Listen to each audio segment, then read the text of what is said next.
Welcome to Epic Stage Journeys and Then Some. And now, here's your host, Gavan. You know, I have to tell you this, first of all. I do not get tired. As many years as I've worked with that man, I never get tired of hearing that voice. We call it the voice of God, but that was the voice of Bob right there. Mr. Bob Walker did my intros and outros for me, and I want a big shout out to him and say thank you. He was such a great guy to work with. And I'll let everybody know the hats are in. They're going into production on Monday, and then I'll get everybody's address and start sending them out. If you're on the podcast, you get a hat, except for Jim. He's not getting one, but that's okay. If you look at the size of that head, I wouldn't give him one anyway. Ladies and gentlemen, a very dear friend of mine right there. That's Mr. Jimi Callender. Say hi, Jim. How are y'all? Hi, Jim. What's going on, man? Hey, not a whole lot, man. It's good to see you again. Good to see you, man. It's been several years. It's been a minute or two since we've seen each other. Yeah, definitely. The Cowboys reunion thing was the last time I saw you a couple years ago. Oh, God, that was 2-3 years ago already? Yeah, something like that. I know it's been a minute. Yeah, I can't believe it was that long ago. Yeah, because I remember seeing you because I asked you if Liz was coming, and you said no. You tried to get her to come, but she wouldn't want to come out. So yeah, and I don't. We stayed for a little while, and then when the band started playing, we listened to a few songs, and we bailed. I was tired, man. I don't know what I've been doing all day, but I was beat. I was still tracing. Yeah. I was let's go, and she was ready to go too. So we just. I mean, it was a little weird, honestly, because, back in those Cowboy Wild days, I mean, that was a wild hellion, and always had extracurricular activities in my pocket, and that sometimes would make it uncomfortable. What? What? And so I think seeing it used to be when I would walk into Cowboys, man, I could tell because my friends would scatter and have to go to the bathroom because they'd see me and have to go to the bathroom. That's probably a bad sign, isn't it? But that's pretty much a true tale sign right there. Yeah. Everybody, Jim's here, let's go to the bathroom. Come on, let's go. Yeah. Oh, Jimmy, they're gotta go to the bathroom. Oh no. Gotta go. There probably should have a disclaimer. I mean, just saying, don't condone the use of any of powdery extracurricular substances anymore. To all the kids that may be watching, and I've told my kids most of all of my stories because I figure if I throw it out there, it can't come back and hurt me. You can't use it against me if I'm already saying it. But the thing is, kids today, they don't get. Those days aren't possible anymore. I mean, if you touch things today, you just die. Yeah. Like instantly, and then it's not. So I mean, we're gonna have a little fun, and we're gonna talk about some funny stuff, of course. But don't misunderstand. I'm definitely not trying to. I'm trying to make light of an old situation, and basically we all do it, and and I tell kids, if you are, no kids are watching this anyway, but if you are, leave the booger sugar alone. It's not any good for you anymore. It is. There's this fun little drug that they call fentanyl now, which has just gotten out of control, and no, and just don't know what they're putting in this stuff anymore. It's crazy. Back when we were being stupid, we at least kind of knew what we were doing, sort of. A little bit. A little, but yeah, a little bit. I mean, I remember I was over at Dale's house, and I couldn't breathe. It was so bad, and I'm like this, and I mean, it took me, but I had to go to the bathroom. I spent about an hour in this bathroom, and I pulled out a piece that looked like a pecan that was shelled all together. And it took me. It was like that scene off of that Arnold Schwarzenegger scene where he sticks the thing up and he pulls. Oh, where he pulls that thing. Yeah. Oh God. That was what happened, and that was like, and I pulled this thing out, and it's this big bloody pecan in my head. Since that moment, I have had no septum. That was my septum. It's all empty, and you can see as far as you want up in there, and it's been like that for years.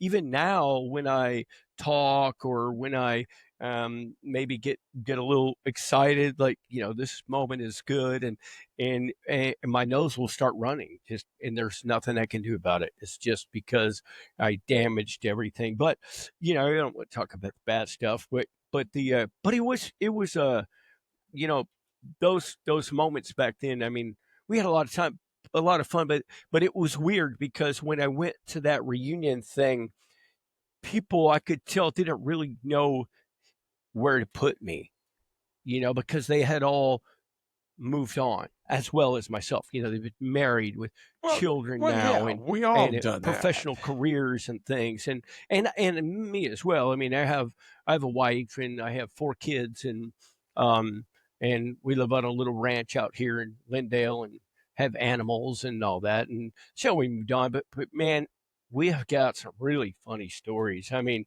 probably one of the things that I was gonna talk about, one of the I mean, are we allowed to mention? I guess we could talk about our friends that have, like a really dear friend of ours, Dave Williams. Mhm. We're Go allowed ahead, to you can talk. say Dave Williams and all from Johnny Pool, right? Like we can do all that, I Oh yeah, guess. oh yeah, yeah. Of course, we can talk about all those guys. Sure. Okay, well, cool. So one of the coolest stories about Dave that um that I have to share, because a lot of people don't know, um, how close we were with the boys, the Pantera guys, and with Vinny and Dime, and a Mhm. little bit of Rex, but more so Vinny than everybody. And Vinny used to hang around with Gavin all the time, and we would see each other quite a bit. But this Yeah, I story don't want, would, I don't interrupt you, Jim. I hate to yeah, interrupt you real quick, but I wanted to show you yeah, something real quick. yeah. This is what I'm doing right now. I'm reading this book right Hmm. now. I have that. Yeah, Do you there's a have that book? chapter Have you? about. Yeah, I got that. There's a chapter about Liz in there. Yeah. it, it, Hmm. it And doesn't and actually did say her name, but it talks about the female acts. And There she Jerry is. Abbott is an amazing guy. Who was an amazing person uh, during that time. So Jerry Abbott, just to kind of give a background, Jerry Abbott is Vinny and Daryl's dad, and Jerry Abbott um, was my little sister Liz Callender's producer. And so we were in the studio many times with the guys and with the boys, and uh, we cut many songs right there in Pantego Sound, and a whole album, and a couple 3 or 4 different times the boys were in there watching and laughing and cutting up, and we had a pretty good time over there. Um, but Jerry came into Liz's life when my parents had just got divorced after 27 years of being married. They're both passed now, but after 27 years of marriage, I was, I don't know, in my 20s when they split, and Liz was in high school.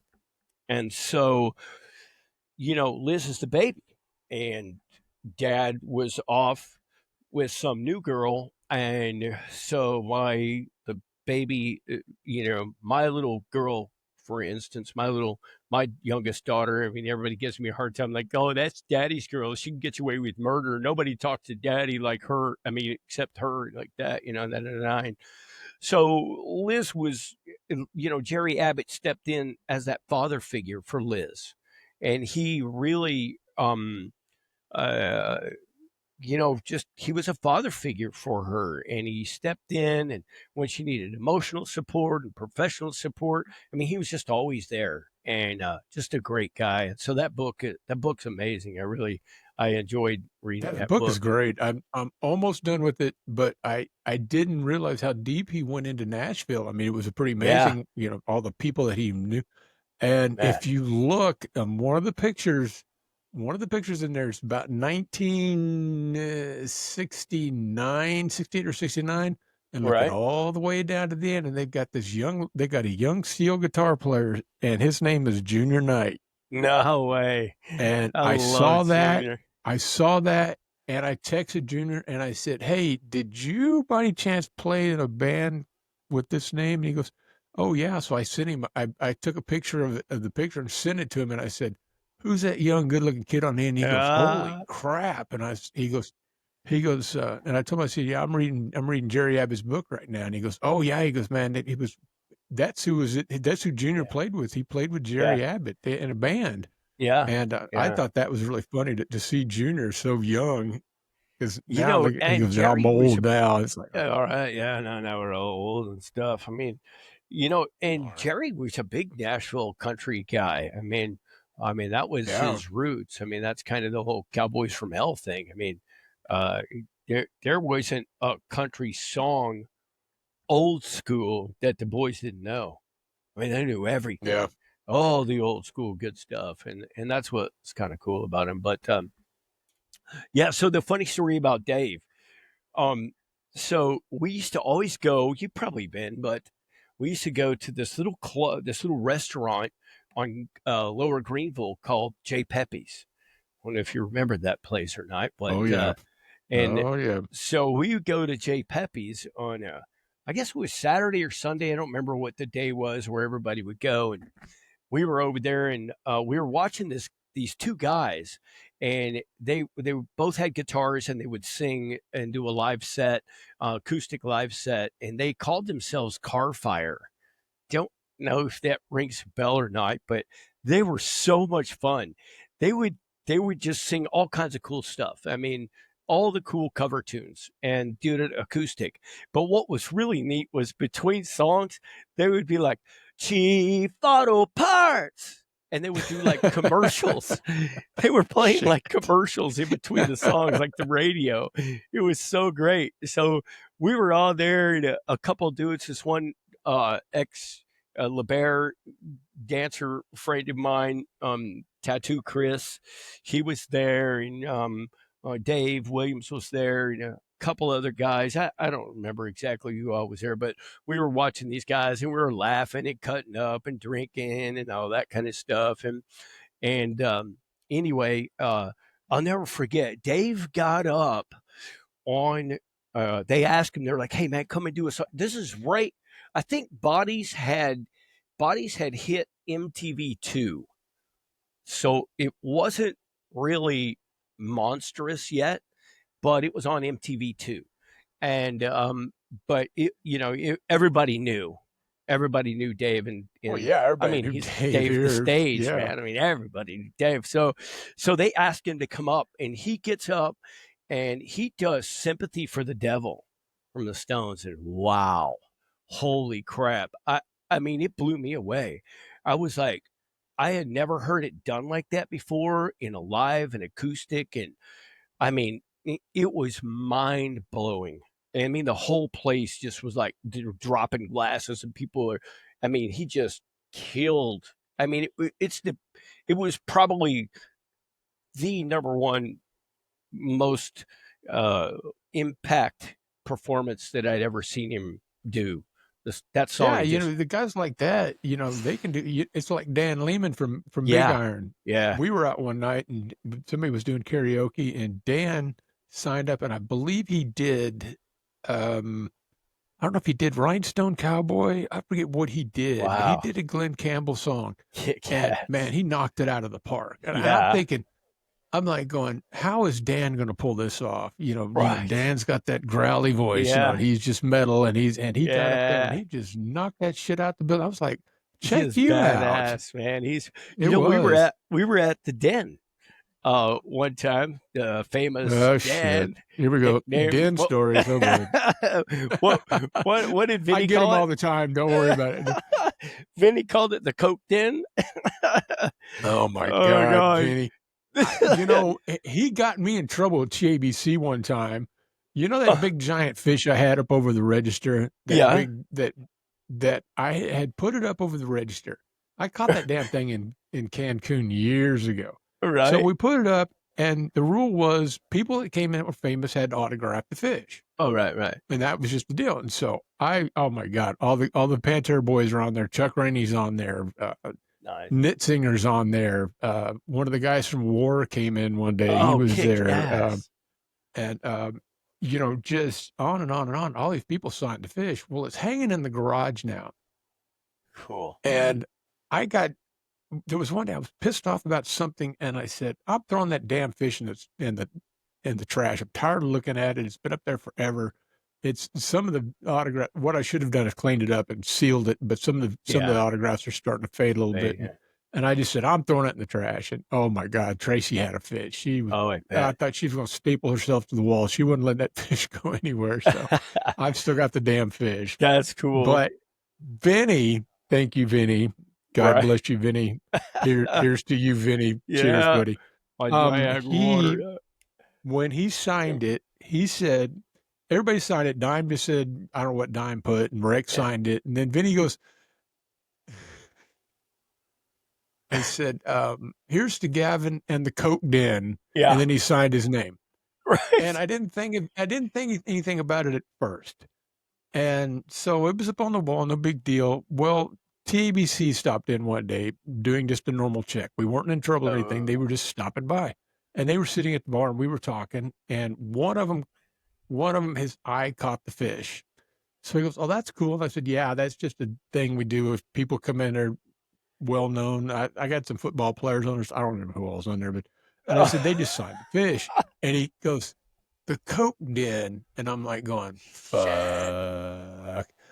And he didn't say anything. And we finished whatever they were doing and they left. Right. And I went, son of a, and so I went in the back and I got some, I don't know what it was, some of that goof off stuff. Oh yeah. And I just took the word Coke out of there. I just took it out. So there's a little gap right there. Says, "Here's Gavin in the den." And I was like, and Vince came in one time and goes, "Hey, who messed with?" And I said, "Dude, TABC came in here. You can go get me in trouble." And he was like going, "Well," and he goes, "Well, yeah, but it was," and we just left it alone after that. Funny. Oh God, I remember that day he pulls up in the parking lot. I think it was your birthday. And he had like a whole Ziploc bag full of like sugar. And he's like, "Let's party." Yeah, he did that. He was driving old Ford EXP or something, or an Escort or something like that. Yeah. Matter of fact, there's a picture on the wall of him up there. I've got some pictures of that, but he and I took a picture at his house because we were hanging out one day. He was making dinner, lunch or something. We were all hanging at his house, and he and I were sitting out on the couch. But he gave me, because people always said, "Oh, Pantera, those guys, they did drugs." And I was like, no, stop not those right guys. there. No, yeah, stop right there, because as many times as I was around those guys, I didn't never met Phil. I just knew Rex, Vinny, and Dime, and that was it. Right. And I could tell everybody, I said, as many times as I was around there, yes, they drank.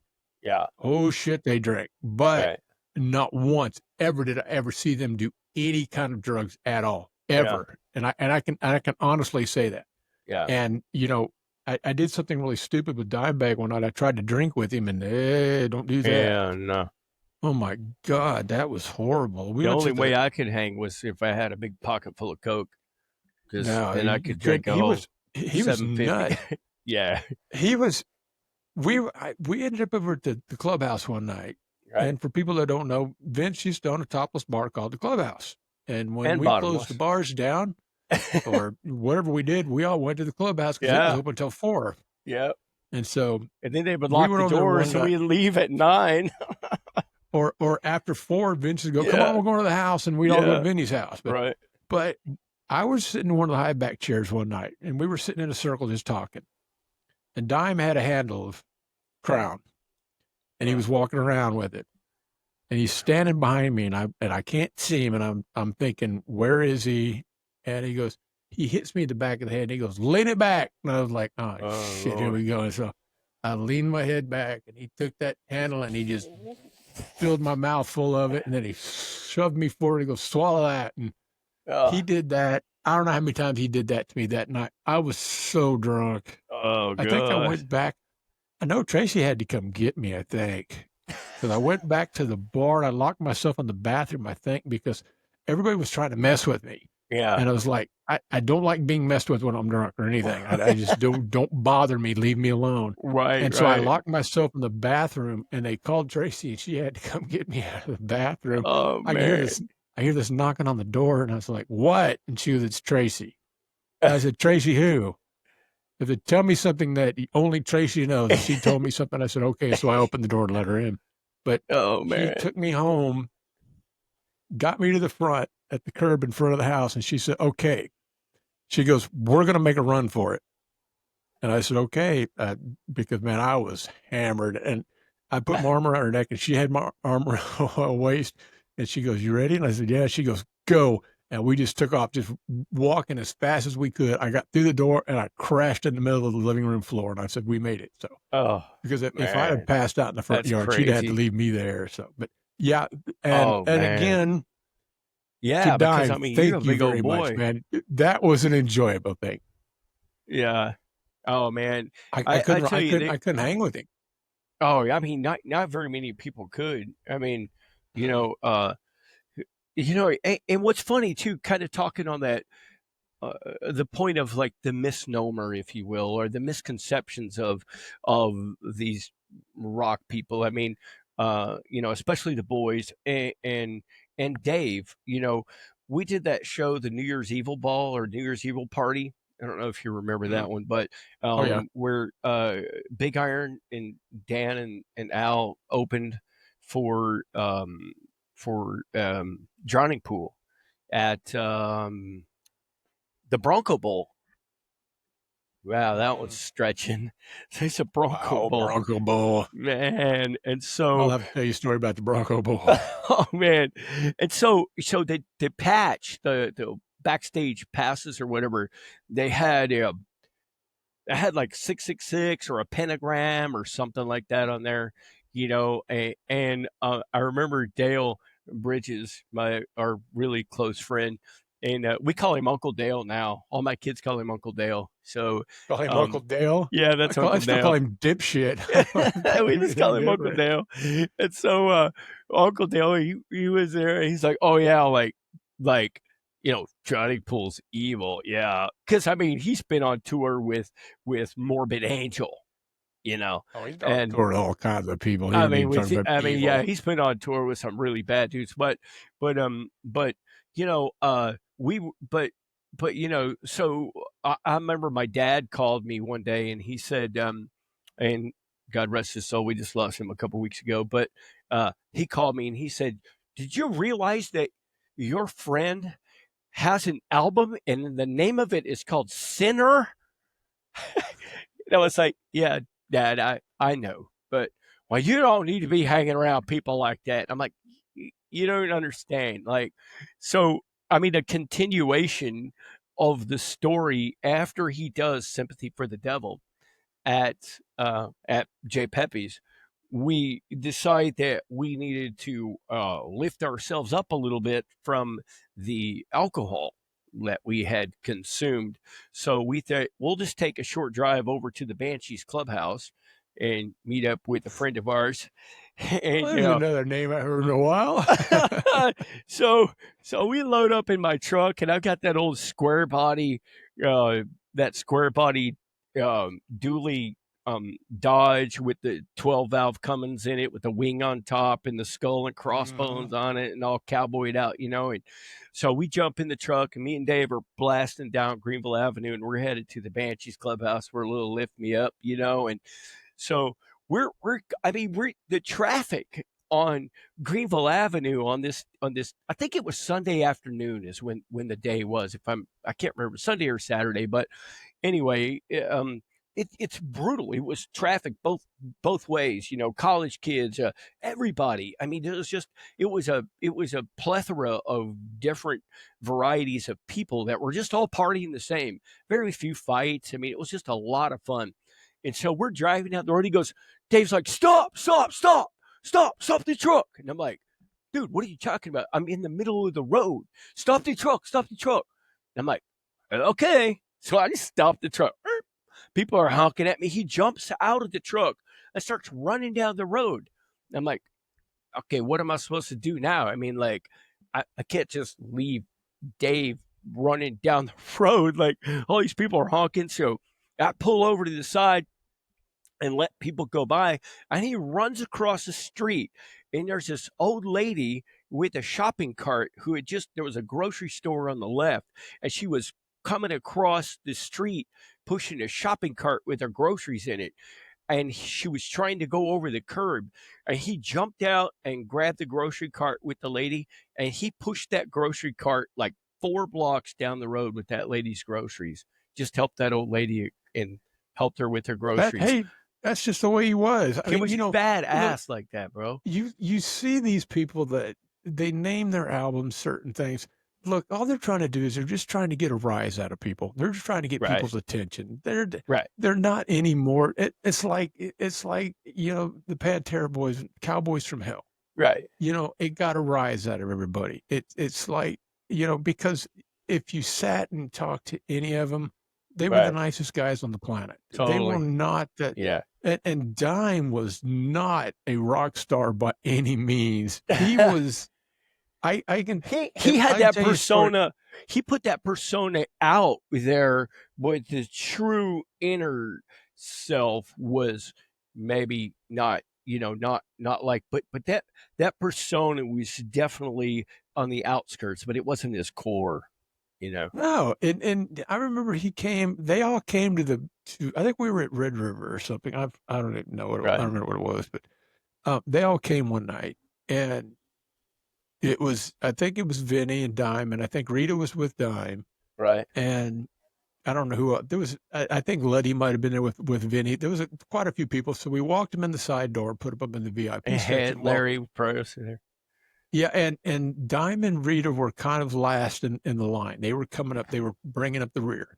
Well, there was these two kids, and I don't know where the hell they came from. They couldn't have been 15, 16 years old, and they came running up to Dime, and they were like, and you could just see it in their eyes. They were meeting their hero. Yeah. They were meeting Dime, and they just came up and said, "Hey, man, we're big fans. Can we get an autograph?" Good. And Dime stopped everything, and it was like everything around you.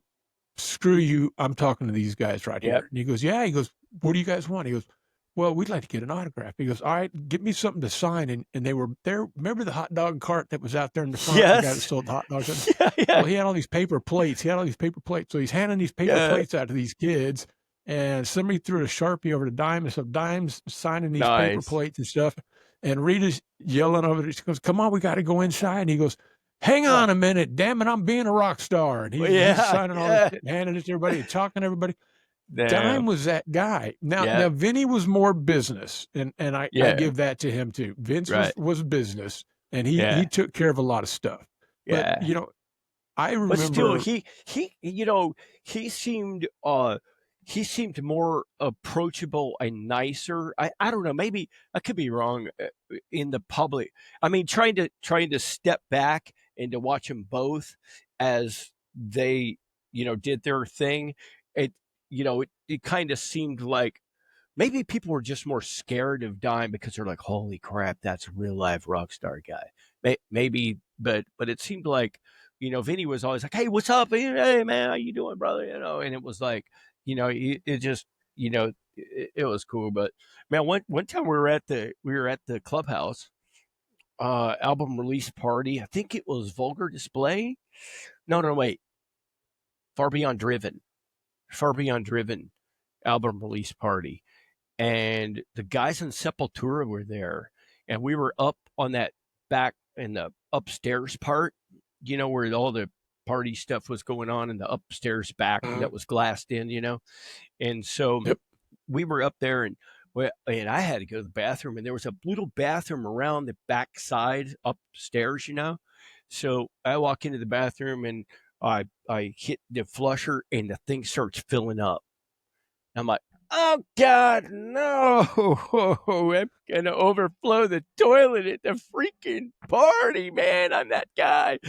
I mean, Chase, you want to talk? Just run away. You want to talk about like that's one of those finding God things. "Oh, please, God, please, no." And so I'm like, "Oh my God, the toilet's flowing." So I'm in there with the plunger, and I'm grabbing a cup out of the toilet. Out of the trash can. There was a little a plastic beer cup, and I'm sticking it in there trying to make my own plunger, and I get it, and it goes down, but then it starts. It's not. It didn't overflow, but it definitely was. not user friendly after that moment. And it wasn't me that did it. It was just because I was just peeing, but it was, I had prevented the the deal. And so anyway, I'm washing my hands and clean up, and I walk out there, and Dime is standing there with with Vinny, and I don't know if it was Rex, but the guy was really tall. I don't know. It was kind of a blur because there was definitely lots of cocaine that I was partaking in, as well as many of my other friends there. And so the memory's a little bit jagged. But uh, anyway, I was like, hey man, that bathroom in there is like, if you're gonna go in there, like, be careful because it's about to overflow. And Dime heard me saying this to whoever this tall guy was, and Dime just twisted around, grabs me by my shirt, lifts me up, pushes me. He's like, "What the hell? Who are you? What are you?" I was like, and Vinny's like, that's Liz's brother, man. Quit. And like, and Sonny's over there, and Sonny's like, "Hey man, no, he's with us, dude. What are you doing?" He's like, oh, hey, oh, yeah, hey. I was like, dang, dude, like, that was close. So chill. It's all right, man. I was just like, Tony, I was giving you a heads up about the bathroom, bro. Like, God, it was pretty funny. Dime, we went to Vinny's Halloween party one year. Yeah. And oh my God, that was just out of control. And I was supposed to go to that, but I didn't make it. I ended up with I didn't quite make it. Yeah. We were told not to park in the driveway. Right. We were told don't park in the driveway because, Vinny's driveway was so steep anyway. It was like, so we parked at the bottom of the hill where some other cars were, and we walked up to the house. So we're at the party, and hanging out and everything. And God knows we were there for a long time, and we ended up leaving. And somebody had parked in the driveway. I don't know who did it. I don't know whose car. I think they said it was Sterling's car, but I don't know if it was or not. And he should have got a pass. Well, yeah, but what happened was somebody got into the car and either shifted it in neutral or something and rolled it all the way down the driveway to the bottom of the hill. And guess who got blamed for it? Was that you? Me. Yeah. Me. No. Dime blamed that on me. He came in the club the next day.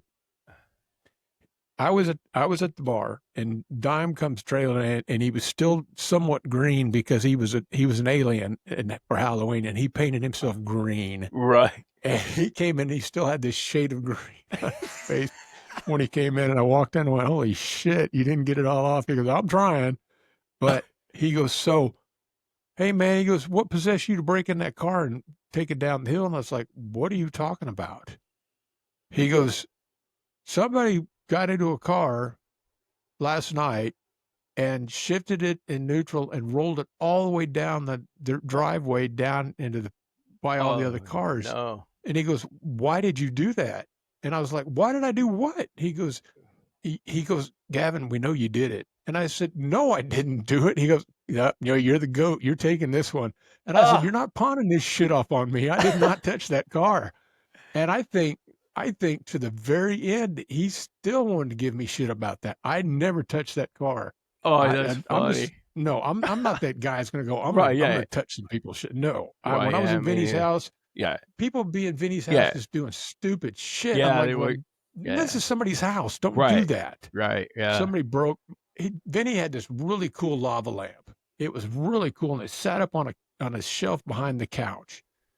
And somebody broke it and then knocked it off on the couch. Oh, and no. I remember that. It tore up the couch. And oh my God. Wasn't it like his ex-girlfriend or something like that? I don't know who it was, but I was like going, come on, you assholes. This is somebody's house. Don't do that. Yeah, I don't care if it was. I wasn't there. I heard about that incident. Like that's it must have been big enough to hear about. But and the other thing I did not know, I just found out. I guess I need to catch up. Vinny's house is gone. Gone? I heard it's it gone. Sold. I didn't know they tore it down. It sold. It's like a doctor or something that bought it. I forgot who I was talking to about this. They sold it, and they were going to do. And apparently, whoever bought the house felt that it was not structurally sound, and so they just completely removed that. The house is gone. Wow. I've Well, got that's pictures good. somewhere of It it. should be gone. You know, Yeah, the house should that be house, gone. It you should you can't live retire. back up to No, that. nuh-uh. Yeah, that house. I mean, the Stanley Cup thing was the coolest. I mean, can you imagine that? Like, you know, the No, I'm party, still the pissed because Stanley I Cup didn't game. go.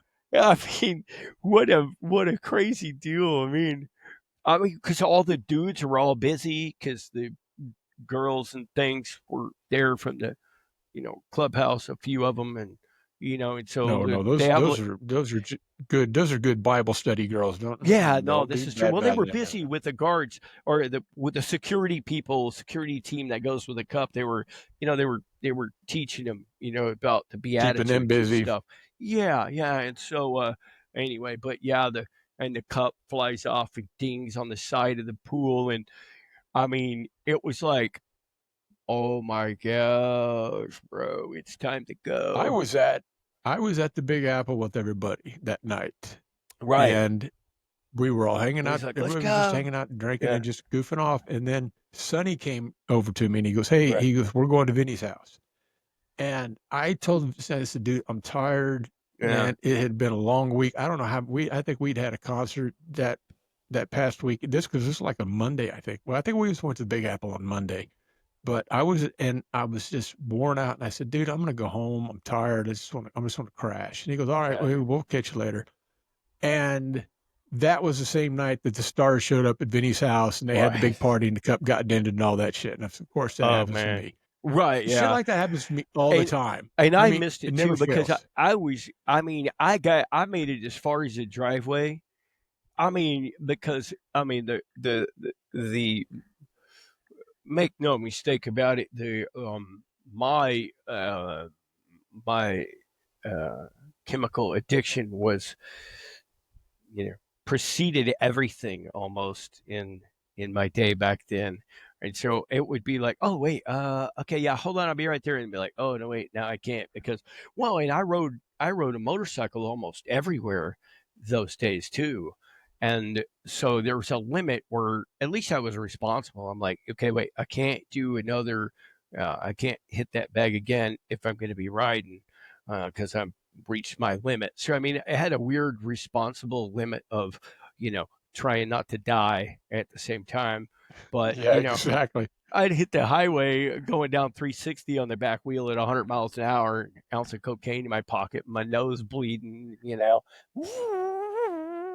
passing all the cars, and I mean it was just crazy, wild stuff. But I Leave that dust in a baggie alone, oh kids. man, I tell you what, yeah, y'all don't do that stuff. I mean, I remember. So I was partying with.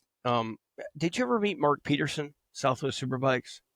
Mark, motorcycle Mark. Probably. He's been. I mean, we grew up together, and anyway, he had a.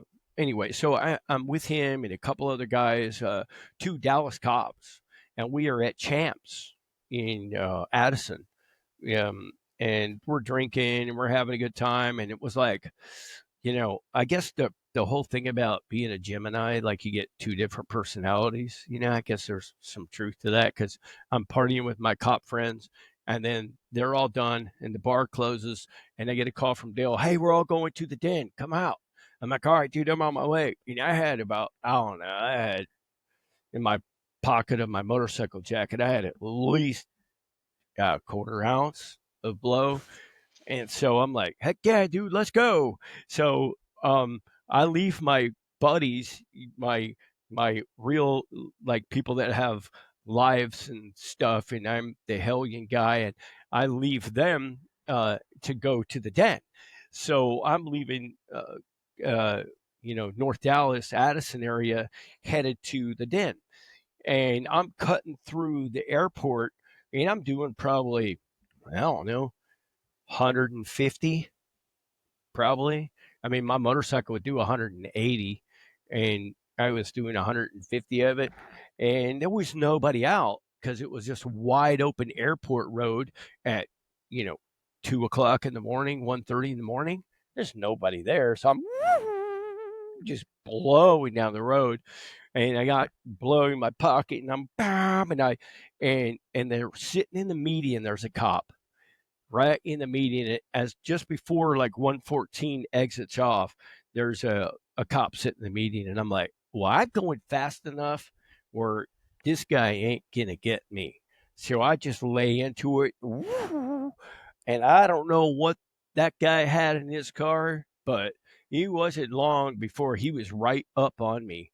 And I had slowed down to a normal safe speed because I'm thinking, dude, I don't want to wreck and die trying to run, because weird stuff can happen if you're not thinking right. So I'm running down 114, and I start slowing down to about 100 and about 90, and I look, and that dude is coming, and I'm like, you know what? I just need to pull over. So I just pulled over and I waited for him to catch up to me. I had my helmet off when he came up to me, and I was just waiting. And he walked up and he goes, "Wow, you have any idea how fast you're going?" And I said, "I'm going to guess about somewhere between 140 to 150 when you clocked me, because I couldn't see the speedometer, but I could feel my RPMs and my motor and my pipe. I kind of know about, I'm guessing 140 to 100. He goes, yeah, that's it. And so he goes, "I guess I need to see your license and insurance." And I'm like, "Okay, here's my insurance card." And I had my insurance was a dealer's liability, a garage liability policy, and it said all vehicles driven and ridden, motorcycles, cars, trucks, vans, SUVs, whatever. And so I give him that. He goes, "Well, I've never seen that before." And I said, "Well, it's because I work for a dealer, so I have dealer's policy." And so this is when I worked for the Russian mafia guy. And so that's another story. But um, so I give the guy my license, my insurance, and he comes back to me and he says, "Okay, we have a problem." And I said, "Okay, what is the problem exactly?" He goes, "Well, the problem is you have a warrant for an unpaid ticket." I go, "Oh, damn, really?" He goes, "Yeah." So he goes, "Look, you're being really cool right now, and the tow truck is what I'm supposed to do.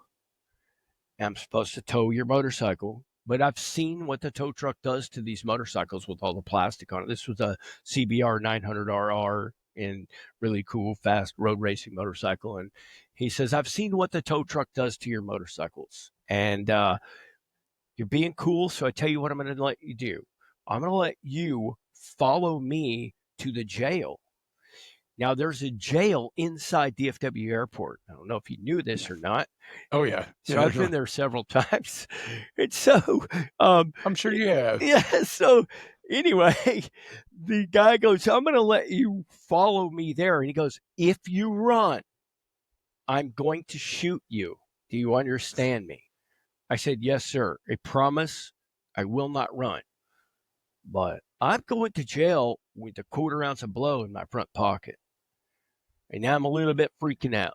So I don't really know what I'm going to do, but I know I'm not going to run because I don't want to get shot." So I follow him all the way to the jail. And that little jail, there's a road, and it's like 2 miles long. And it's the only thing on that road, is at the end of that road is the jailhouse. And it's seriously 2 miles long, no turns, no exits, no nothing. When you're on that road, you're either a cop or you've got somebody out of jail. You have something to do with the jail. So I follow him all the way down. I put my kickstand down in the parking lot, and he goes, "All right, let's go inside." He goes, "It's only a $220 ticket. Is that something you could swing?" And I go, "Yes, I can handle that." And he goes, "All right, great. Why don't you?" I said, "But I do need to make a phone call." And so he goes, "All right, well, the phone is right there. Just take care of your business right here, and I'll be behind the desk over here." And so they buzz him in. He goes to the back behind the glass, right? And the glass doors close and they lock. And I'm in there with the phone and a couple of chairs. And I call my cop buddy that I was just partying with, and Mark, and I say, "Hey, you guys," I go, "Look, dude, I got pulled over. I need your help. Can you get me out?" And they're like, "Are you stupid, bro, we've all been drinking. And one guy goes, I'm a cop. I'm not coming to get you. Spend the night and then go out on a PR bond. You'll be fine. I'm like, and I can't tell these guys that I had blow in my pocket because they would freak out. They're my other set of friends that don't do drugs, So I'm like, okay, yeah, sure. And I call them like 2 or 3 times, and then like the third time, they don't even answer. They're like, bro, sleep it off. Just wake up in the morning and leave. And I'm thinking, I'm gonna wake up in the morning with the felony, bro. I can't play like that. So I'm sitting there on the phone, and right when I hang up the phone, I look back at the glass, and there's a different guy there, and behind the counter, like a different jailer or whatever. And I hang up the phone, and right about the time I hang up the phone, a car pulls up out front, and a lady and a guy and a younger, like obviously like a husband and wife and their son walk in, and they buzz them in. They let them in, and they're bailing their son out or doing something, getting their son out of jail, and so they buzz him in, and I'm sitting there watching them, and that door goes, conk. No, wait, dang, that was, So the lady turns around and she goes, "Oh, dang it. Those rental cars. I just don't know. I don't know how to turn the lights off. The lights are still on." And that was like, that's my cue. And I go, "Oh, no problem. Yeah, I know sometimes those rental cars, they can be really difficult to figure out." I grab my helmet.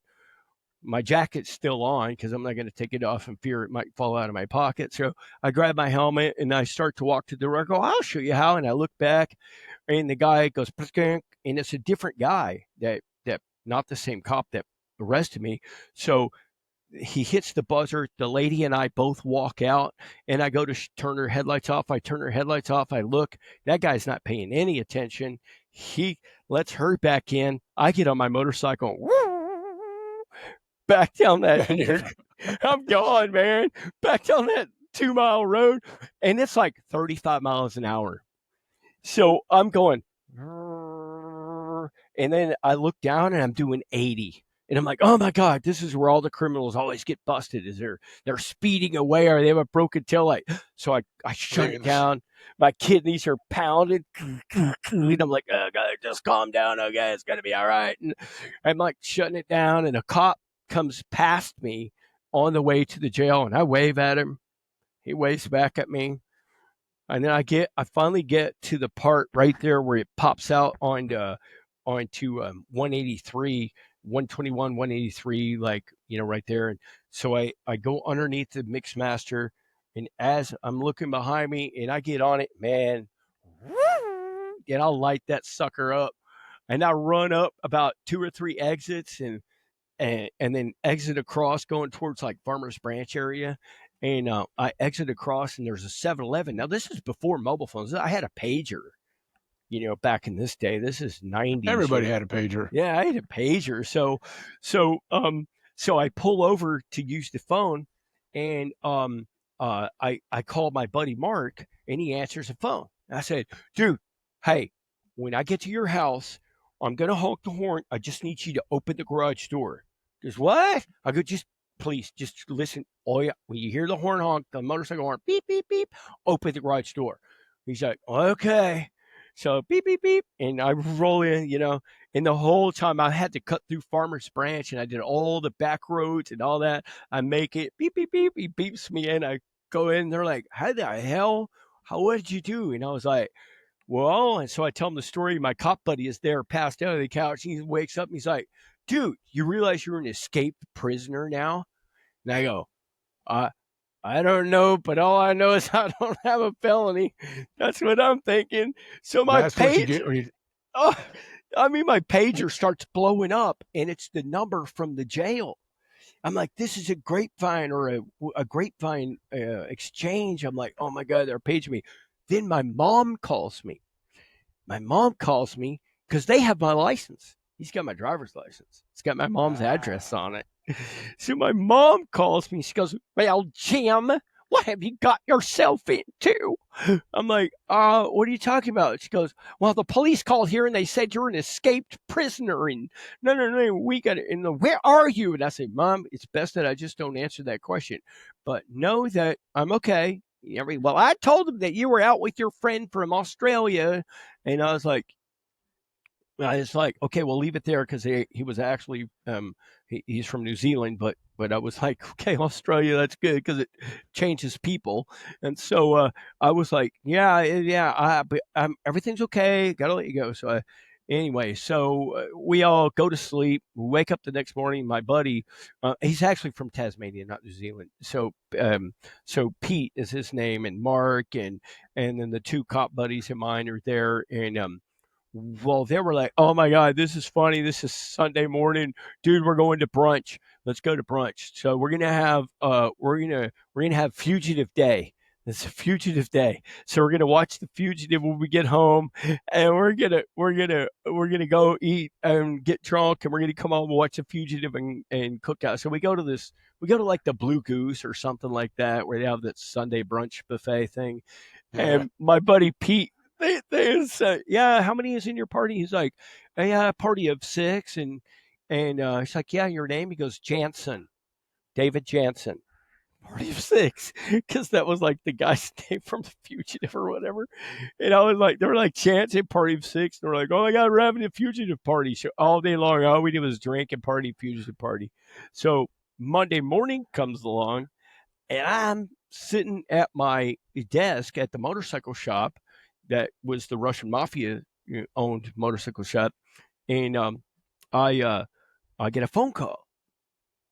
James Callender. I'm like, this is him. He goes, this is Sergeant Cotrera, whatever, with the blah, blah, blah, police department. I'm like, yeah, well, sure it is. And I'm thinking that's one of my buddies, just jacking with me, and he's like, this is really Sergeant blah, and I need to know when you're coming back down here. And they go,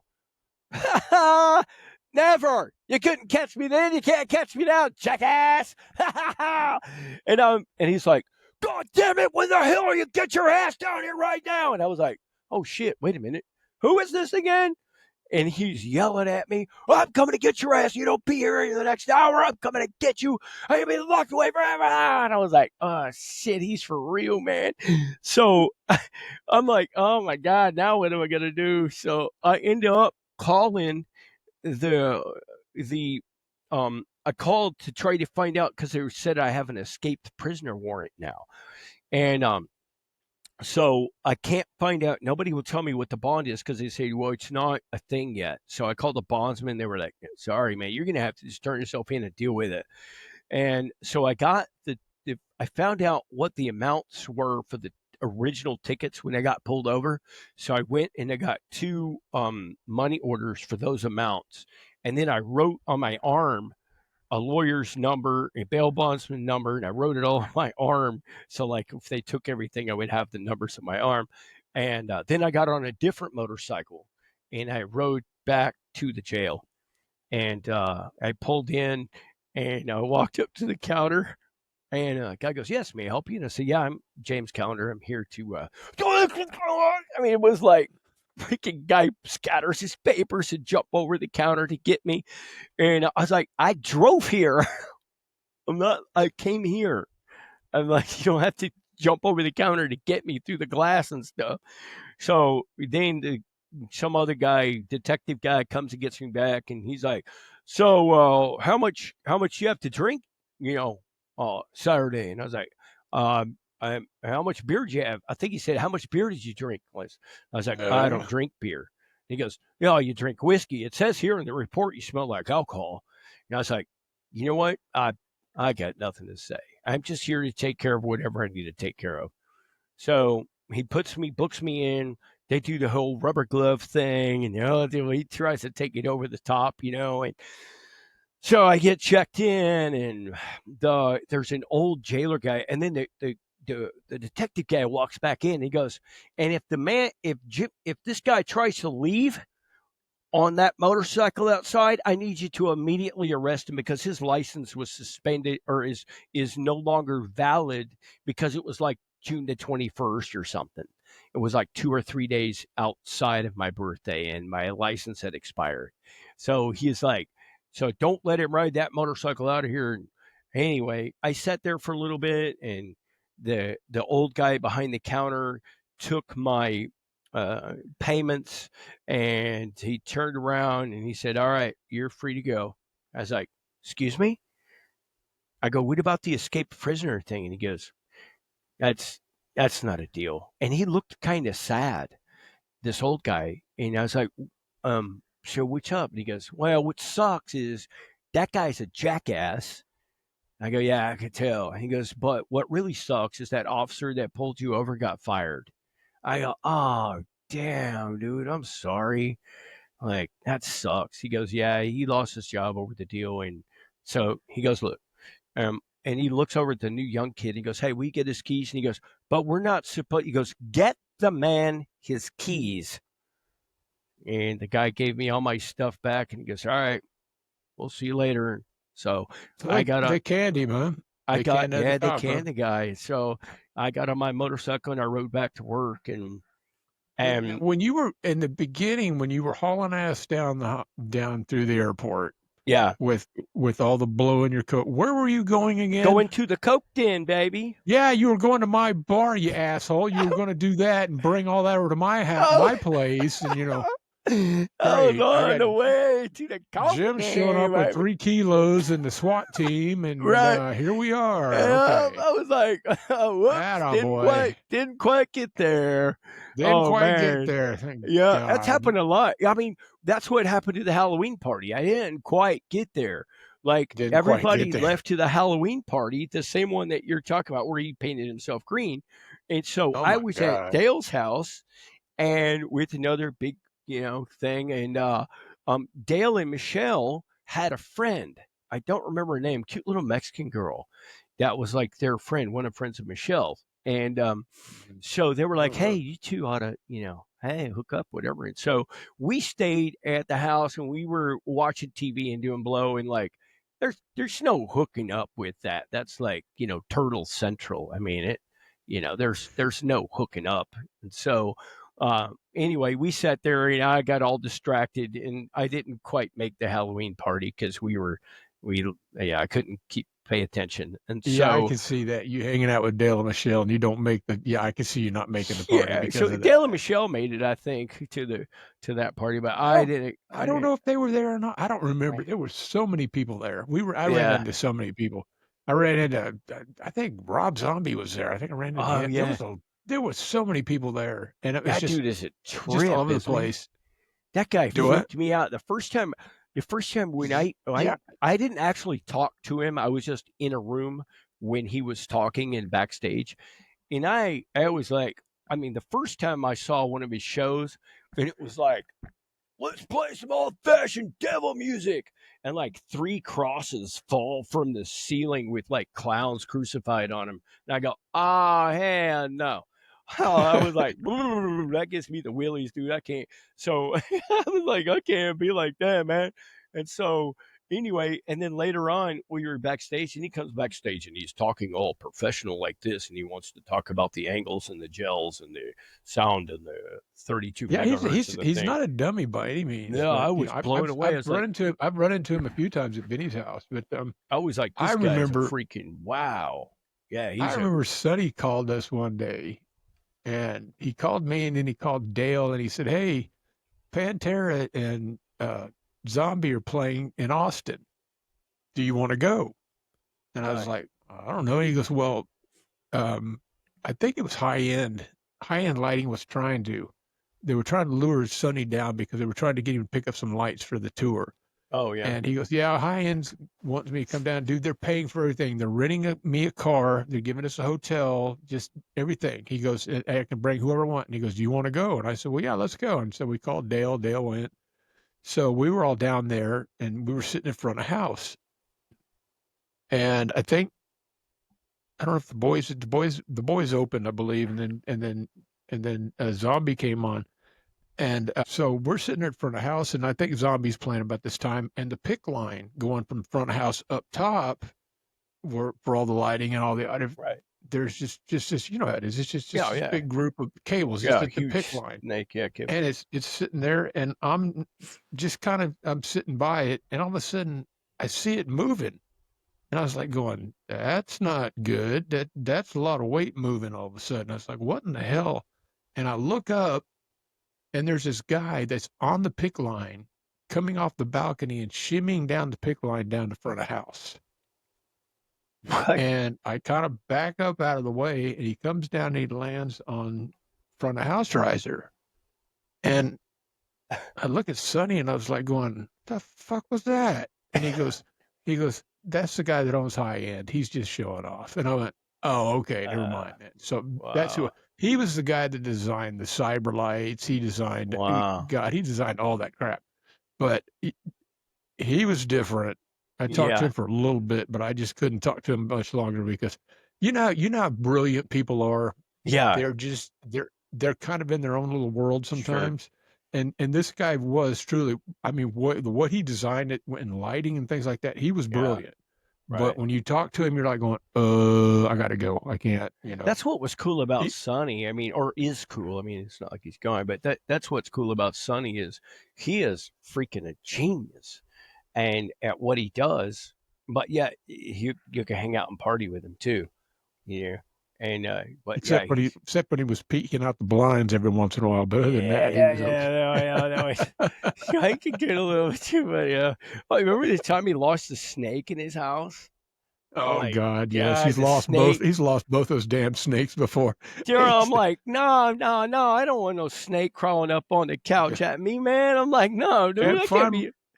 he was like, can't find my snake. And I said, you better find it because I'm not coming in. I was like, I I don't remember want to he found be. one of them.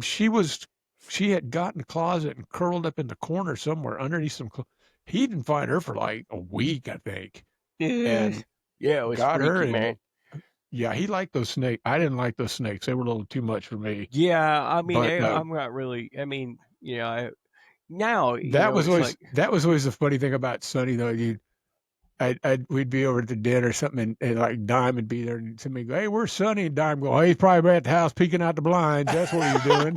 I was like, oh, "Shit, well, he may be. I don't know." oh shit. But no, Sonny, what I miss. I have not talked to Sonny since Daryl's funeral. That was the last time I saw him, and I love Sonny to death. He's such a good guy. I know he's back out on the road with the guys doing the Pantera thing again. Yeah. He and Grady are out with them, and yeah, I saw something with I saw you some clip and he was backstage and they zoomed in on him and he's like, hey, you know. Yep, Sonny's out again. Good old Sonny. You know, he's the man when it comes. No, he's great. He went to. I know that when everything when in 20 hit, I know he went to work. He was working at Gemini for a while. He was running the labor crews at Gemini for a while, and I think I come across emails with him a couple of times for some people, but like I said, I haven't talked to him since since Daryl's funeral, and that's been, my God, that was in 04. 04, yeah, December of 04. Never forget. I was in Vegas when it happened. Yeah. That's wild. Matter of fact, I was in Vegas. I went to Vegas to do a thing out there, and the rodeo finals were going on at the same time. And so the finals at the NFR, the finals out there are just insane. It's off people. The hook. I mean, it's just slammed. It's nuts. Yeah. And so I was. I got. I picked up a gig and went out there and was working it, and I just for some weird reason, Cowboy Troy came to mind. Oh yeah. I thought about Troy, and I thought I'm going to call Troy and see if he's in Vegas for the rodeo. Oh, yeah. And I called him, left him a message. He called me back, and he goes, "Hey man, what are you doing?" I said, "Well, I'm in Vegas. I thought maybe you were," because he goes, "We just pulled in." Cool. And I said, "Cool." I said, "Do you want to maybe go have a beer later on or something?" I said, "I'd love to see you. We hadn't talked in forever." Yeah. And he goes, "Yeah." So we went to a casino, one of the casinos we met at, and we were just sitting there drinking some beers and hanging out and visiting with him. And I think they were playing that night. And so we just visited and we talked about, some of his music, and he in one of his songs he mentions that song Texas. He mentions Pantera and everything. So we were talking about the boys and everything, and it was that night or that morning. I went back to the hotel because Trey he goes, Gabby goes, I wish I could give you some tickets, man, but I don't have any. And I said, I don't want any tickets anyway. I got an early call tomorrow, and screw you for even thinking I would ask you for tickets. I love him, but Right. he knew I wasn't going to do that. But Right. and I said, no, I got to go to bed, man. I've got an early call tomorrow, and I just wanted to see you, say hi, love you, and we went our ways and everything. And so I just remember it was about 2:00 in the morning, and my phone started ringing. And it just kept ringing, and I ignored it. At first, I thought, nah, I'm just going to ignore it. Right. Then it started ringing again. And I said, either something's wrong or it's one of these damn truck drivers is wanting directions. Right. And so I answered the phone, and it was Dale. And he goes, and I Yeah. said, hello. And he goes, it's Dale. And I said, what do you want? And he goes, turn on the TV now. And I said, do what? He said, turn on the TV now. And so I halfway sat up and turned the TV on. He goes, find a news channel. And so I've just dug around, and I came across CNN or something, and I left it on there, and it was on.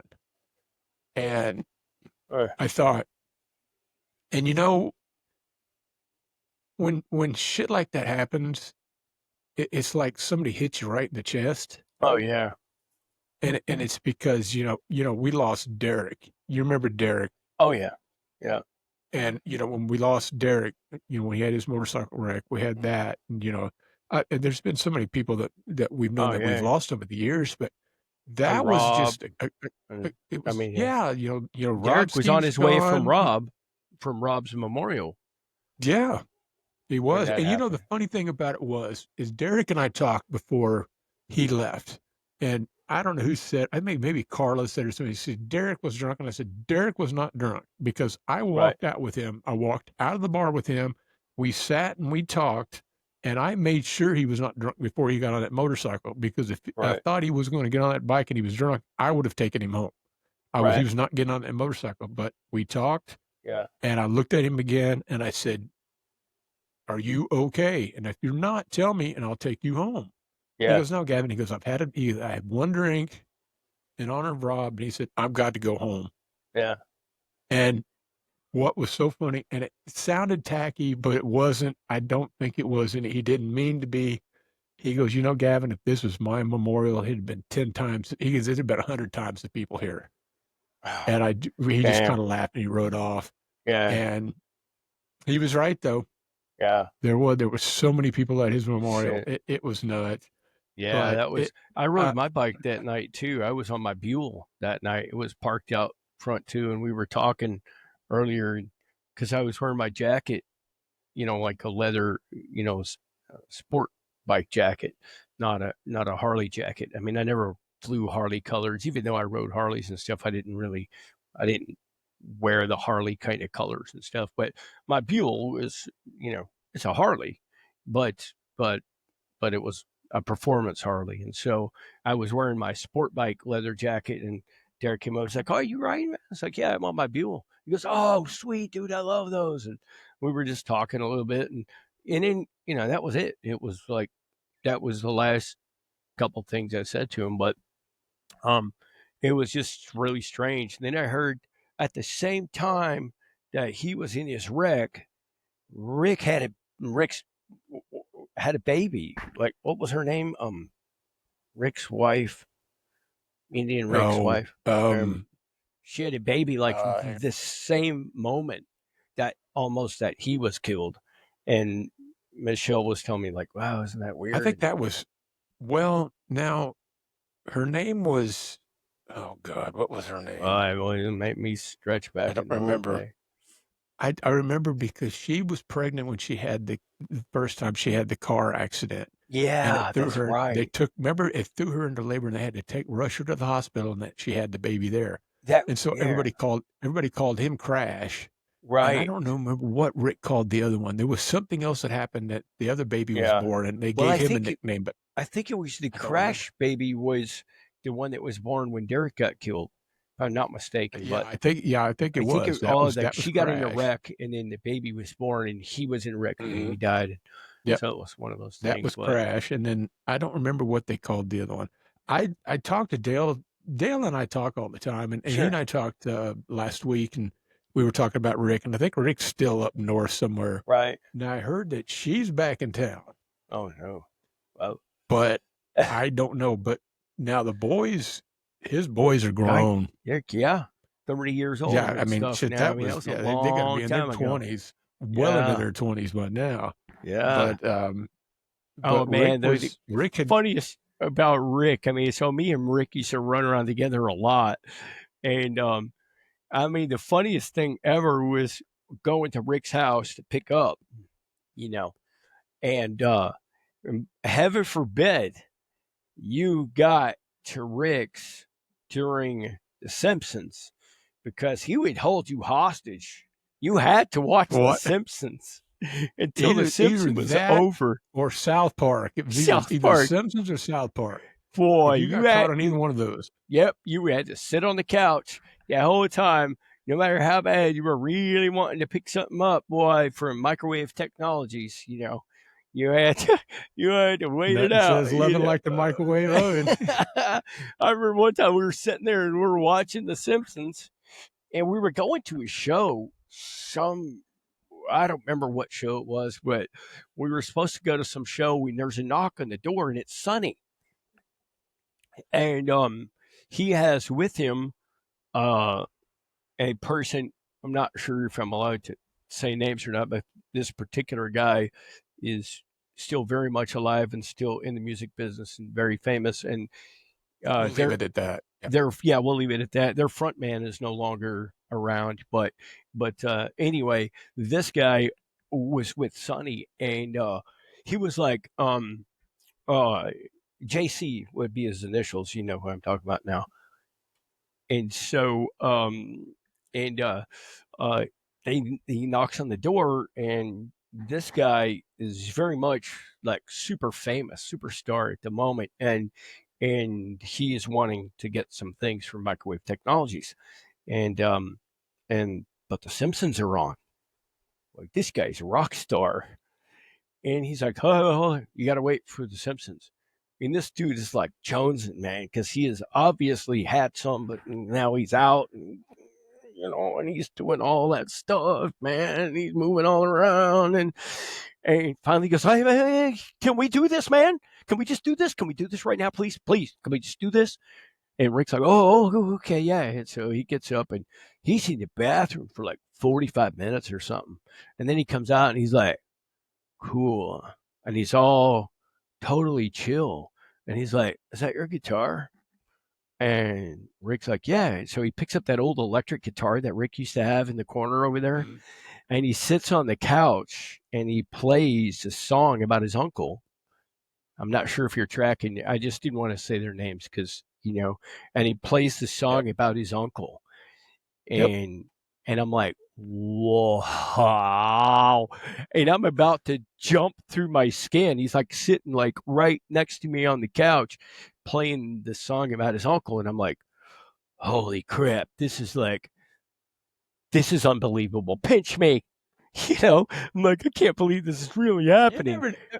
It's like going over to, it was kind of like always going over to Vinny's house. You never knew who you were going to run into. I went over there one night and I was with Sonny, I think, or somebody else, and we all went over there, and they were having a big jam session, and Daryl was playing, and Rob Zombie was there. Cantrell was there because he was playing. I think Vinny was trying to play guitar. I don't remember who's playing the drums. They were just, everybody was just, they were playing all kinds of stuff. Right. But like I said, you just never knew. But they were just having an impromptu jam session. Yeah. And I walked in, Vince just waved me in. So we just walked in and we sat down and just listened. And so cool. Like I said, you just never know who you're going to run into. But yeah, especially cool. over at Rick's house. Oh yeah, Rick's house, man. That was Microwave Industries. Yeah, Microwave Technologies. He had business cards and everything. It'd say Microwave Technologies. People be over there cutting lines on that Microwave Technologies. Oh man, I'm just really, I'm extreme. I mean, we're laughing at all about it now, and I'm not trying to glorify the drug use in any way. Glorifying. I mean, we're just. We were just We're talking just about what we did. talking about stuff that we did. And, I mean, I'm extremely thankful and blessed to be alive today because I mean, I shouldn't have made it technically through all of that stuff. And I'm really happy to be here. Like I got my old dog right here. I got a couple of farm dogs. I got two little Great Pyrenees that run around our farm, and horses and donkey Yeah, and we ended up with pigs and that. chickens and We rescued that dog that he's an Anatolian Shepherd, is what he is. And oh I think he yeah. may have some I have one Pyrenees. of ours He is a may have some half. Pyrenees in him. Yeah. Yeah, we have one of them. I think she's right in front of me, but there's one right here. This one, she's right behind me. Oh, yeah. She's a muddy mess because she's always in the pond chasing after a frog or a snake or something. I mean, you can't Gonna keep have her out of the something. water. Yeah. Have to keep So, all but ours then the out other one because is a half Anatolian Shepherd, half Pyrenees, and she's the one that I keeps think that's everybody in what he is. check. I think They're that's what amazing. Murphy is. He may be half and half, but he's so young. He's only, I think when we brought him home, they rescued him out of that guy's where my mother has her property. There was a guy he's got property next door to her. He's got a bunch of gas Oh yeah. wells on his property. Hmm. And somebody dumped this poor dog out there, and he was just Huh. out there. And so she kept driving by and seeing him, and she called me one day. She said, "There's this poor dog out here." And I said, "Oh God, leave the poor dog alone." But we're out in the county, and people are dumping dogs out here all the time and Yeah. everything. So Yeah. um, she goes, "I'm going to feed him." And I said, "Well, do what you want to do with him if you want to." And the next thing I know, she goes, "I think I'm going to bring him home." She goes, "I feel bad for him." He was out there picking up trash and building a bed out of it. She said he had old plastic bottles. He had an old tire. He had all kinds of crap that he was just piling up and sleeping on it. And Yeah. I said, "Bring him home." And so Yeah. we ended up with him, and he maybe is, I would think he's probably 6 or 7 months old, and Oh he's already wow. pushing 90. He's pushing Yeah. 90 pounds already. So he's Right. going to be big. And That's a I'm big thinking, dog. great. Yeah.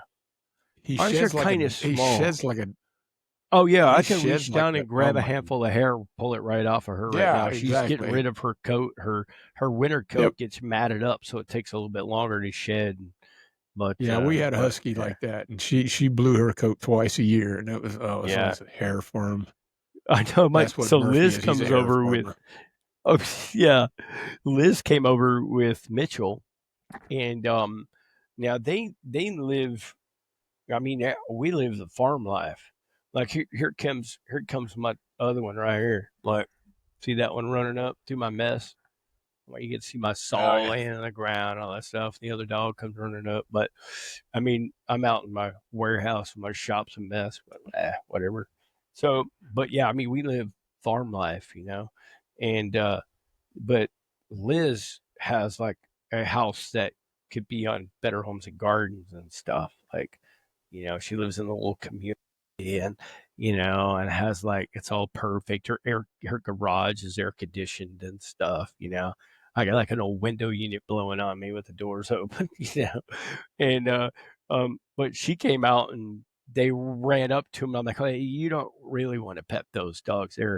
Those aren't petting dogs. Those are work dogs. They keep everything safe. And we have 10 acres, so but we have homes all around us now. We have we're the this used to be 100 plus acres, and so a developer came and bought the ranch, and then he chopped it up, and then he kept the 10 acres of the main ranch and the horse barn and the pipe fence all together, and then he sold off all the lots, and so now we have like 260 homes all surrounding our 10 acres, which is wow. cool. It's kind of cool, but it's cool because the value of our property went up, and now my taxes are $12,000 a year, which is ridiculous. So there's $1,000 a month just in taxes. But Yeah, but anyway, they do that. yeah, it's crazy, but it's kind of neat because we still shoot and we have chickens, and so the dogs, what they do is they keep all the other dogs away, and the raccoons and the whatever. So they're working dogs. I mean, we don't have cattle, but we do. And the donkey, that donkey, man, she could take care of business.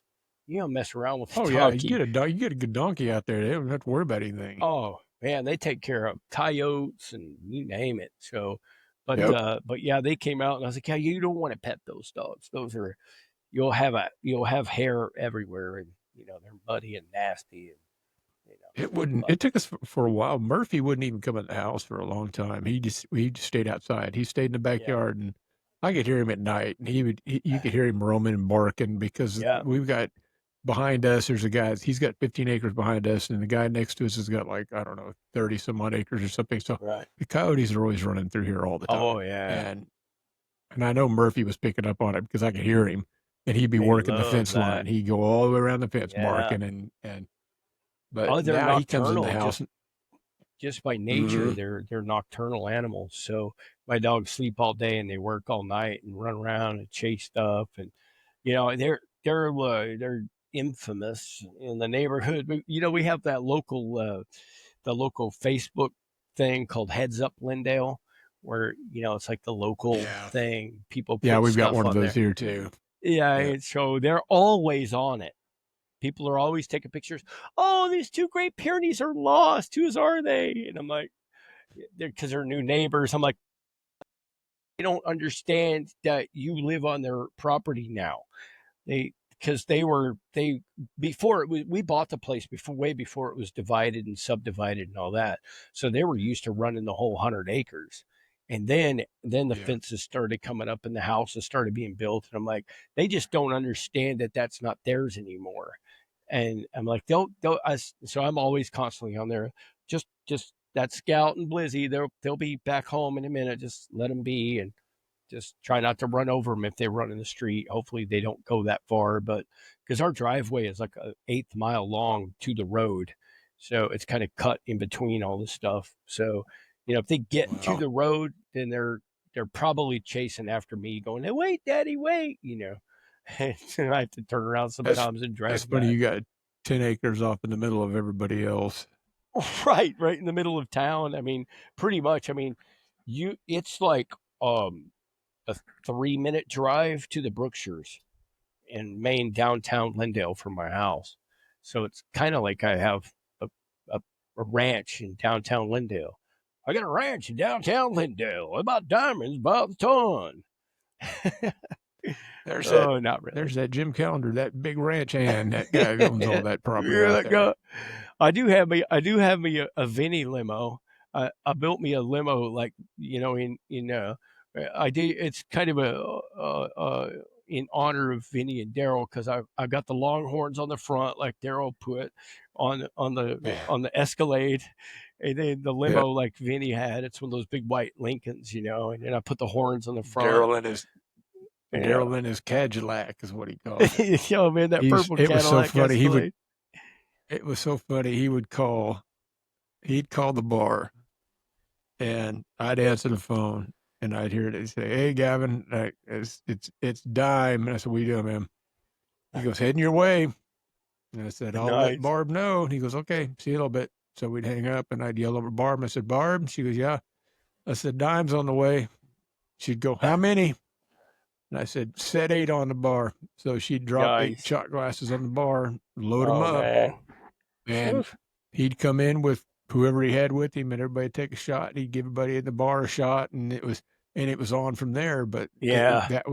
but he always called that his Cadillac with his horns on the front and Cadillac, everything. yeah. That was his Cadillac. Cadillac. That's funny, man. Oh Just God, those. funny. You know what is great was Cowboys was the whole Cowboys time, the Arlington and Red River both. But I mean, I I think Arlington may have been more fun. I don't remember. I don't know which one was more fun, but Arlington was. I can it say was that Arlington Arlington was because of the fact. Well, because because Arlington we're right was. there. Well, but it was. We fell at a good time because you got to remember back in the early '90s. Remember when, like, just like rock just kind of took a dump and disappeared. and everybody Yeah. went country all of a sudden. And it was Uh-huh. from the birth of, from Garth Brooks and, and George Strait. Right. But Right. Garth Brooks is what really turned it on its ear, because Yeah. nobody had ever seen a guy come in and Country. sing country music and perform and be a Right. performer like he Yeah. was. I mean, Now, it's like George George Strait. Strait, don't He get me sits wrong, on a stool. I mean, he's the king, King George, man, but he sits but on a he stool stood the right whole there and time sang. and play the Yep. thing or sit And and that was stand. it. Yeah. Yeah. And when we did They brought that, the and show. then, and Gaston was still rolling pretty good, and that's when I went in. But Yeah. and then when we opened Arlington just exploded. It was Yeah. nuts, and I mean, it went. And like Eric said, he goes, you had rich people, poor people, famous people, sporting Yeah. people, just you name it, they had been there. Yeah. And I was standing there talking to a guy one night, and he was a Guy manager for Sykes. different sports people. Not one guy, but it was Oh. this other guy. Oh. He was a manager for different sports people. And he goes, "Oh, I want to introduce you to a guy who came with me, one of my clients." I said, "Okay." Brings over. He says, and he goes, "Ray, come here." And Ray comes walk up. This guy Ray comes walking over, and I stop and I went, "Dude, that's Boom Boom Mancini." He goes, "Yeah, No this is Ray way. Mancini." And I No was like, way. "Oh, fuck, okay." So in the back we had these white canvas boards that we had mounted on the wall in the back. So anybody that came in that was famous, everybody went in the back and signed it. And those disappeared. I want to find those somewhere. I was They're thinking, somewhere. I don't remember seeing those. It was either pardon my French, but either fucking Chris Lutz took them, or it was damn. or they ended up in Larry's building, in one of Yeah. his buildings. And again, this is for you, Larry. God bless, man. Right. And but I talked to Larry's wife. I talked to her off and on, and I haven't talked to her in a few months, but she had those 3 storage buildings that belonged to Larry, and she called me and she goes, "I don't know what to do with them." And I said, "Well, if you want Wow. to," I said, I'll come out there and I'll bring somebody and we'll go through it all, clean it up, sell it, get rid of it, and you just put me in for a cut and we'll be done. She said, "Fine, Yeah. we'll do that." But then her mom got sick, and I don't know what happened after that. And so I have not Oh, talked to her in a no. while. But she Oh, was that's. just, when Larry passed away, she was just a mess. Oh, I yeah. called her, and I was trying. What was sad was I had Mary Robinson's number was in my phone. Her name was Mary Robinson. Then I had another Mary that was in my phone that worked at the county courthouse here. And when I had the restaurant, we used to cater the grand jury once a month. So they would have grand jury and I would cater it either Yeah. once or one day or 2 days in a row. And so she'd call me. And so one day Mary Robinson called me. Well, I got a call from Mary, and I thought, I wasn't even thinking about it. And it was a guy on the phone, and it sounded like he was 90. And he said, "Hey," and I said, "Yes, sir." And he goes, "What are you doing?" And I said, "Nothing. I was just sitting here, and I thought, I'm waiting." I said, "I've got to go drop off some catering that I've got here." And he goes, "Well, he goes, "I saw that you'd called earlier." And I said, "Well, no, sir, I don't know." And I didn't know who it was. And we talked for a little bit longer, and he goes, "I'll let you go. I know you're busy." And I said, "Well, yes, sir." I said, "I appreciate it." And I said, "It was good talking to you, and talk to you later." Bye, and hung up. And I didn't realize it until after he was gone that was Larry. And didn't realize He had it. called me from Mary's phone because he saw that her phone, and I did not realize it was him. And I felt like shit. I felt so bad about that because I was like, that was the last time I talked to Larry Robinson before he passed away. And I was like, God, and it sucked. But he was I remember the first time I met him. I met him in Atlanta. They'd shipped me out to Atlanta they had bought that. Liz They went had bought there. that big. They bought that venue out there, and they turned it into. I guess they turned it into Cowboys. Well, they sent me out there to go check out everything, and I went out there, and the guy that was running the bar at the time was Larry Robinson. And I walked in, and it was in the afternoon, and Larry, he come walking up, "What can I do for you?" And I said, "Well, yeah, well, my name's Gavin. I said, and I think Jeff went with me. And I said, this is Jeff. And they sent us out here. We came from Dallas to kind of help you with the bar. And he goes, oh, yeah, yeah. And after that, anything I wanted, I got. Larry That's was so cool. he was the coolest individual to me. Yeah, goes, he was cool. come on back here. I'm going to show you some stuff. He took me in the back, and they had this big kitchen back there. He goes, you hungry? And I said, well, yeah, we're going to get something. No, hell, I'm going to make y'all something to eat. So he's sitting back there cooking and making us lunch, and he got us tickets to why it went, but he got us tickets to the Falcons game. They had the new stadium had just opened, and that was the first game. We went to that. He just took damn good care of us. That's cool. And then when I went back to Arlington, then somebody told me, they said, because it was like a revolving door for managers at the time, and they go, yeah, they're going to bring this Larry guy from Atlanta, and I said, oh, perfect, this is going to be great. You're like, yes. And because Larry was a guy that you had to understand him, and I understood him really quick. I figured him out really fast. He's gruff, he's rough, but he's a sweetheart. But you just got to kind of get through the rough part to get to the inside. Right. But he came in, and man, he scared the shit out of everybody. And I went, yeah, that's what let him do. That's what I was gonna say. It's like he is rough and gruff, but at the same time, if you met him with rough and gruff, you were on his bad side. There's no meet Larry with rough and gruff. You, yes, sir, right away, sir, whatever you need, sir, and then you work your way. Oh, he was a big sweetie. Yeah. He knew he was. He was cool. I wouldn't piss him off, but he was a great guy. Right. He was a good guy. He was cool, yeah, for sure. He was fun, but I think Arlington was, well, now that it's gone, of course, Red River, but I just don't know. I know people that go to Red River. I haven't been to Red River in years, and people still say they go, and I talk to Cassandra every once in a while. I'll call her and just talk to her, and she said everything's just going they're just as they busy tore as the ever. floor up. They put a new dance floor in, and they tore the floor up last weekend. And if you wanted a piece of the floor, out of the middle of it?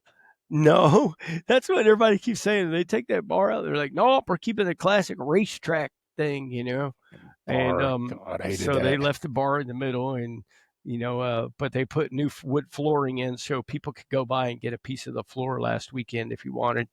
But I was like, man, I'd love to have a piece of that, but yeah, I got better memories than a piece of wood. I like that. Yeah, I don't know. Probably my favorite.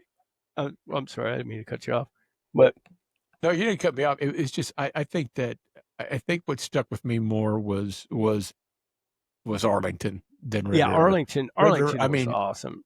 I had some good times. Probably the funniest time that I think I ever had at Red River with the coolest guy ever. What the hell was his name? Ah, man. He was like song parody guy, Every light in the house is blowed, just in case you didn't pay the power bill or whatever. I can't remember that guy's name. Cletus T. Judd. Cletus T. Judd. Cletus T. Oh, my God. Was that right? No, not Cletus T. Judd. No, it wasn't. It was, that's not his name. That was the guy on the radio. It was somebody like that, though. It was something like that. I can't remember that guy's name. God dang, that guy was funny. I mean, he was up there singing that, that Trace Adkins song about like not paying the power bill and every light in the house is blowed. Anyway, that guy was hilarious. We sat down there at the bar, and I mean, it was just like shot central and laughing and cutting up. Oh my God, that guy was hilarious. Wish I could remember that guy's name. I think the one event that stood out for me for Red River was David Allen Coe. Oh yeah, that was crazy. I was in a wheelchair. I was in a wheelchair at that show, and I went backstage. Were you at the show when he did the encore that he's never done before? Oh, man, I don't remember. I was sitting in the VIP section. It was me. It was Vinny was there. Dime was there. Yeah, Ludwig was there. It was a bunch of people. We were all sitting in the VIP section, and we were listening to David Allen Coe. Well, he finished up, And I said, all right, well, I'm gonna run back here and we'll get everything squared away and get the band back on. And so he walks off, but then he walks back on stage, and I'm thinking, now this is new. What the hell is he up to? And he comes up and he says, I think we're gonna do an encore. And I'm sitting there thinking, you've never done an encore before. You're up to something. And he was always up to something.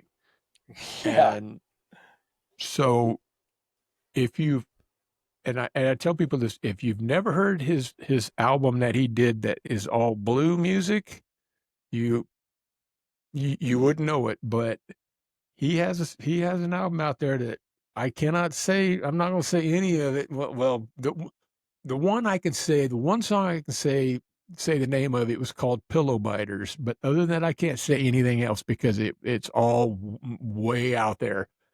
And he started, but what happened was he goes, we're going to do an encore. And there was a girl sitting on her boyfriend's shoulders or whatever. And she yelled and she said, do you never call me by your name? And he turned around and he's standing and he goes, shut up, you dumb. And he used the C word. And that was, I'm going to have to stop right there, ladies and gentlemen, because I do believe I've just lost Jim somewhere. I think he disappeared. So I don't know if he's going to try to get back on or not. I'm going to sit here and wait for a minute. Oh, and, I didn't do this either. I forget to do this all the time. Y'all be sure to like, share, and subscribe this channel. If you don't like something, put it in the comments. If you like it, something, put it in the comments. Let us know. We'll do whatever we can. Looks like we may have lost Jim, and I really appreciate it. I'll bring him back. We'll bring him back and finish up stuff. But I want to thank y'all for joining us again. Of course, again, a huge shout out to the great Bob Walker for doing my intros and outros and everything for me.